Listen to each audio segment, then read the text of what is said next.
বিশ্বকাপের আগে হঠাৎ করেই অস্ট্রেলিয়া দলে বড় চমক। তারকা ক্রিকেটারদের বাদ দিয়ে পাকিস্তান সফরে নেওয়া হলো দুই একেবারে নতুন মুখ। প্রশ্ন একটাই, এটা কি ঝুঁকিপূর্ণ পরীক্ষা নাকি ভবিষ্যতের জন্য মাস্টার প্ল্যান? লাহোরের গাদ্দাফি স্টেডিয়ামে তরুণদের হাতে তুলে দেওয়া হচ্ছে বড় দায়িত্ব। কে এই মাহলি বিয়ার্ডম্যান আর জ্যাক এডওয়ার্ডস?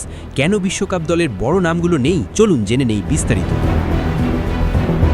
পাকিস্তান সফরের জন্য ৩ ম্যাচের টি-20 সিরিজে ১৭ সদস্যের দল ঘোষণা করেছে অস্ট্রেলিয়া ক্রিকেট বোর্ড। এই দলের সবচেয়ে বড় আলোচনার জায়গা হয়ে উঠেছেন দুই নতুন মুখ, মাহলি বিয়ার্ডম্যান ও জ্যাক এডওয়ার্ডস। আন্তর্জাতিক টি-20তে এখনও অভিষেক না হলেও ঘরোয়া ক্রিকেটে দুর্দান্ত পারফরম্যান্সের পুরস্কার হিসেবেই এবার তাদের দলে নেওয়া হয়েছে। তবে এই সিরিজে অস্ট্রেলিয়ার পূর্ণ শক্তির বিশ্বকাপ দলকে দেখা যাবে না। ঘোষিত স্কোয়াডে টি-20 বিশ্বকাপ দলের মাত্র ১০ জন খেলোয়াড় রয়েছেন। বড় কয়েকটি নামকে এই সফরে বিশ্রামে রাখা হয়েছে। Nathan Ellis, Tim David, Josh Hazlewood, Glenn Maxwell ও প্যাট কামিন্স পাকিস্তান সফরে যাচ্ছেন না। ইনজুরি থেকে পুরোপুরি ফিরে আসা এবং কাজের চাপ কমানোর অংশ হিসেবেই তাদের এই সিদ্ধান্ত নেওয়া হয়েছে। তারা সরাসরি শ্রীলঙ্কায় দলের সঙ্গে যোগ দেবেন। নতুন মুখদের দিকে তাকালে দেখা যায় জ্যাক এডওয়ার্ডস চলমান বিগ ব্যাশ লিগে সিডনি সিক্সার্সের হয়ে দারুণ পারফর্ম করেছেন। তিনি এখন পর্যন্ত ১৫টি উইকেট শিকার করেছেন, যা তাকে নির্বাচকদের নজরে নিয়ে এসেছে। অন্যদিকে মাত্র ২০ বছর বয়সী মাহলি বিয়ার্ডম্যান পার্থ স্কর্চার্সের হয়ে নিয়েছেন ৮টি উইকেট। অল্প বয়স হলেও তার গতি ও নিয়ন্ত্রণ অস্ট্রেলিয়ার ভবিষ্যৎ পরিকল্পনায় বড় সম্পদ হিসেবে বিবেচিত হচ্ছে। এই সিরিজে অভিজ্ঞতার সঙ্গে তরুণদের মেলবন্ধন ঘটানোর চেষ্টা করেছে অস্ট্রেলিয়া। দলে ফিরেছেন শন অ্যাবট,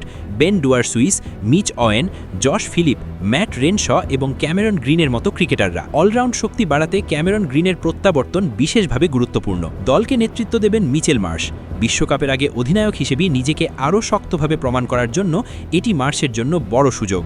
পাকিস্তানের কন্ডিশনে দল পরিচালনা এবং তরুণদের সামলানো দুটো দিক থেকেই এই সিরিজ তার জন্য গুরুত্বপূর্ণ। অস্ট্রেলিয়া পাকিস্তানের বিপক্ষে ৩টি টি-20 ম্যাচ খেলবে লাহোরের ঐতিহাসিক গাদ্দাফি স্টেডিয়াম। ম্যাচগুলো অনুষ্ঠিত হবে ২৯ জানুয়ারি, ৩১ জানুয়ারি এবং ১ ফেব্রুয়ারি। বিগ ব্যাশ লিগের ফাইনালে থাকে খেলোয়াড়রা ঘরোয়া দায়িত্ব শেষ করেই দলে যোগ দেবেন। নির্বাচক কমিটির চেয়ারম্যান জর্জ বেইলি এই সিরিজকে ভবিষ্যতের বিনিয়োগ হিসেবে দেখছেন। তার ভাষায়, এই সফর তরুণ ও সীমান্তবর্তী খেলোয়াড়দের জন্য দারুণ সুযোগ। পাকিস্তানে বিশ্বকাপ দলের সঙ্গে থেকে তারা আন্তর্জাতিক পর্যায়ের গুরুত্বপূর্ণ অভিজ্ঞতা অর্জন করতে পারবে।